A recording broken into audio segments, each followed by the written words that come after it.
சிறுநீரக கோளாறு வருதுங்கய்யா. 1.2 கிரியாட்டினைன் இருக்கலாம் அப்படின்னு ஒரு லிஸ்ட் இருக்குது.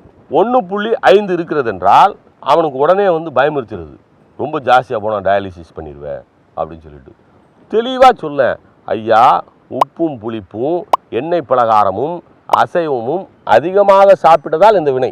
ஒரு 15 நாளைக்கு இதை நிறுத்தி பாருங்கள், உப்பு புளிப்பை குறைச்சி பாருங்கள், அசைவம் சாப்பிட்றத நிறுத்தி பாருங்கள்.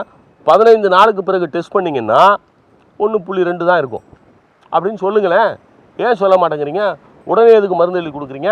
உங்களுக்கே தெரியும் இன்னென்ன உணவுகளை அதிகமாக சாப்பிட்டனால தான் சிறுநீரக கோளாறு அதிகமாகிடுச்சின்னு சொல்லி. அந்த உணவுகளை குறைப்பதற்கான வழிமுறைகளை முதலில் சொல்லி கொடுத்து விட்டு அதன் பிறகு டெஸ்ட் எடுத்து பார்க்க சொல்லுங்களேன். கண்டிப்பாக 1.2 வந்துடும். உப்பும் புளிப்பும் அசைவமும் அதிகமாக சாப்பிடுவனுக்கு தான் வந்து சிறுநீரக கோளாறே வருது. அதை கேட்டு தெளிவுபடுத்தணுமா இல்லையா? தெளிவுபடுத்திட்டா அவன் அந்த உணவை குறைச்சிக்கிட்டு போயிடுவான், சிறுநீரகமும் சரியாகி போயிடும்.